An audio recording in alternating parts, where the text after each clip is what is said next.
Two, you know, obviously it's a great win by our guys today. Probably the best thing is that we had a little adversity in the second half. You know, we go from whatever we were up to, you know, it's a 7-point game in the third quarter. That's, you know, something you naturally like to get. You really don't want to see it, but you know, our guys didn't flinch. You know, talked to them all the time about just not even looking at the scoreboard. It doesn't matter. And you know, to be, you know, up 7, only 7 in the third quarter, I thought was a bonus that our guys could actually have to go, okay, what are we going to do? And that's the adversity that's going to happen during the season, whether you're up or down.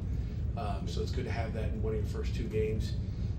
Audition number 2, again, thought defense played outstanding. I think they had 7 yards rushing at the half, 40 yards total for the game. It's a team that rushed for 273 yards against San Jose, a Group of 5 football team a week ago. So, you know, outstanding job by our defense, great job by our staff. You know, just game planning and again stopping the run, and that was what they like to do. Obviously, we had 5 fourth down conversions. Would have liked to have been better than what we were on the 4th downs, but you know, when you play, you know, that kind of team that's going to, you know, be risky and go analytics, as we talked on Friday, I thought it was a good job by our defense. We got to get better. A lot of things we can get better at. You know, offensively, you know, Eli played really good, completed 75% of his passes. You know, 1 critical error at the end of the half, which, you know, we use our timeouts. I should have just let the clock run out if I knew we were going to turn it over. Obviously not happy with that one. Neither is he. Just can't have it. So another turnover in game 2. So we're -2 in the turnover ratio in the country and not where we want to be. And we got to get turnovers on defense, which we haven't had a chance to be better there. And then special teams, I thought, again, we had another good day, not as explosive as we wanted to be, based on a couple penalties that were thrown out there. A couple, you know, yellow flags that were thrown on the ground, which not happy with that. So we'll look at the videotape and see what they look like. But we still showed that we are explosive. You know, Kenny takes one out to the 50 on a kickoff return, I believe. So, you know, all in all, good showing versus a good football team. Obviously, competition was better than it was last week. You know, they will win. They will win. You know, 6-7 games in the Mid-American Conference. I can tell you that. That's a good football team, well coached. Matt does a great job. So I'm just happy for our kids, and we get to move on to Morgantown. Looking forward to that game on the road, our first road opportunity. So be exciting down there next weekend. Questions? You mentioned penalties. What was the difference between a really clean game last week and some of the errors this week? You know what? You know, again, we'll look at the videotape. I'm not sure what happened with Jesse's first penalty. I'm looking at, you know, A.B. Ingram had one on Dez's big return. Didn't like that one. You know, we have a 4th down or 3rd down conversion, or maybe it was 4th down. I think it was 3rd down with Eli on a scramble, and it's or actually it was a run. And I thought it was a pancake blocked by Lyndon Cooper. He had hands inside and just pounded the guy on the ground. So I don't know. We'll look at the videotape. I don't know how to catch it. Blue had a penalty out on the edge on a big, you know, a big pass bubble screen out there. So we'll see where his hands were. But little details like that, we got to clean that up. We can't have ourselves moving backwards. And I think that was, you know, nothing good. Did I name every penalty? Those are the big ones that I can remember offhand. You lost time of possession like 36 minutes to like 23:08.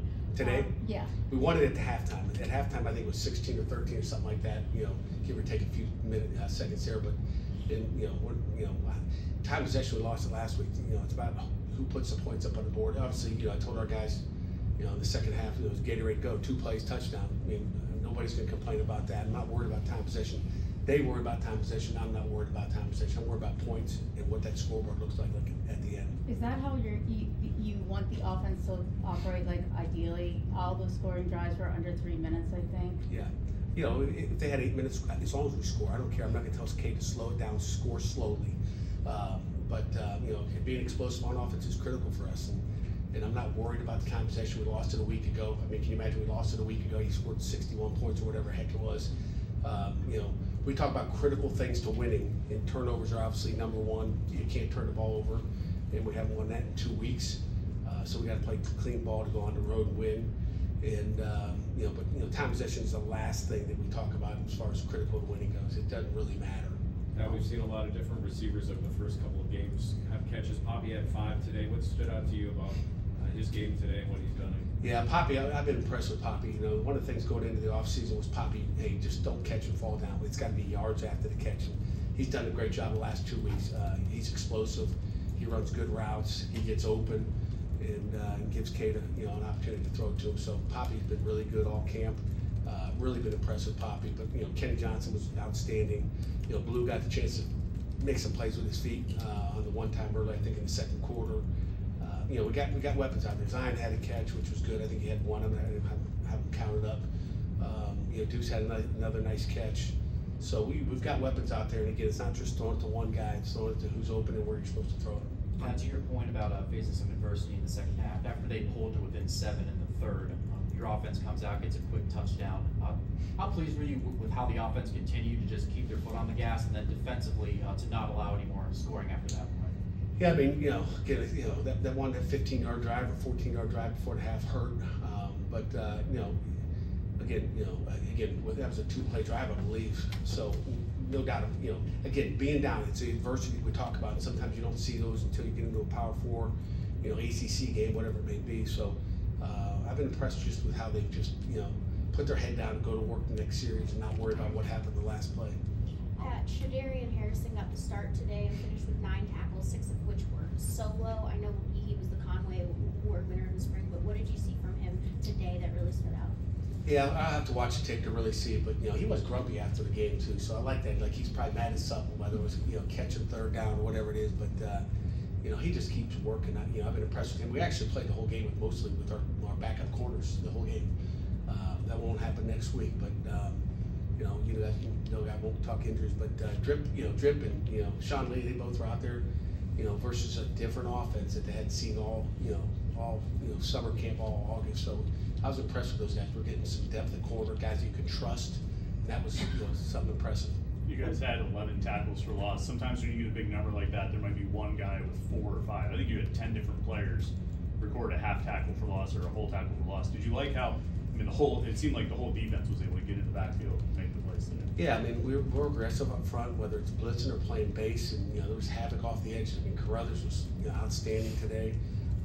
It's just good to see. Again, it's not built around one guy. I think we had 4 sacks with those TFLs as well. So it's just being aggressive, and I was impressed with the way our defense played today. Bates and Madalak and Corey Sanders and Archie and Tim Dowse did a great job, game planning, and I thought game planning, both sides of the ball.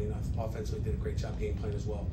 I don't know how many series we didn't get points, but if we did, it was because of us.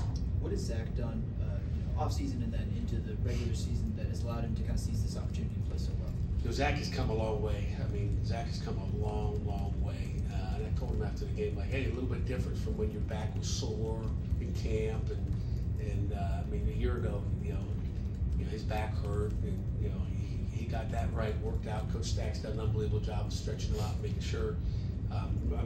A year ago, there was times when he was crying because his back hurt so bad. And again, to see where he's come, and that's development, in the weight room, in the training room, recovery, and just knowing who you are, what your body like. But I couldn't be happier with Zach Carruthers, a football player, and he's just going to keep getting better. On Thursday, we talked a lot about 4th down analytics. You had an opportunity on that second drive, 4th and 1, in short distance, but why throw there instead of run? Hey, I don't want to be 100% run, on 4th down. We took a shot, we had a guy open, we missed him. But you go back and watch that 4th and 1, we had a shot, and and I knew Cade was going for it. Like, what are they expecting you to run the ball? And we did, we want to mix it up. I don't want to look at our, self-scout, called self-scout, and see that we're 100% run on 3rd and 1, 100% run on 4th and 1. So people got to know that we're going to take a shot so they don't load the box. And so I like the call. I like it to be completed, and we had what we wanted. We had man coverage, and we had a guy open. I think Poppy was open on that play, but we just got to find him. So risk reward. Couple more. What do you think about Holtzman and Holtz getting their first touchdowns today? It was fun to watch those guys. Max had a nice catch. We had 3 tight ends. Obviously, Jake didn't go today, but Justin Holmes is a starter. I'm not sure if Malachi got much action. Did he get much action? I didn't pay attention.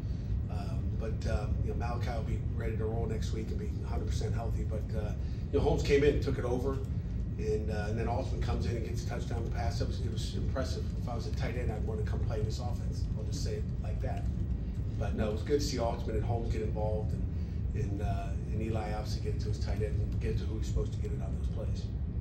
How much does one field goal being made by Bukowski from a little bit more distance, how much does that one field goal just increase your trust that you have in him moving forward? You know, every field goal, every extra point, those are all critical for a young guy. The guy doesn't flinch either. I mean, he doesn't. It's impressive for a true freshman to come in and do what he's done so far.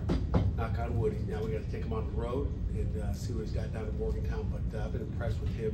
He's just like this. I mean, there's no ups and downs with him at all.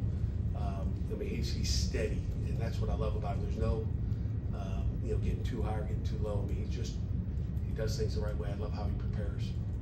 Good. Good. Thanks. All right, have a great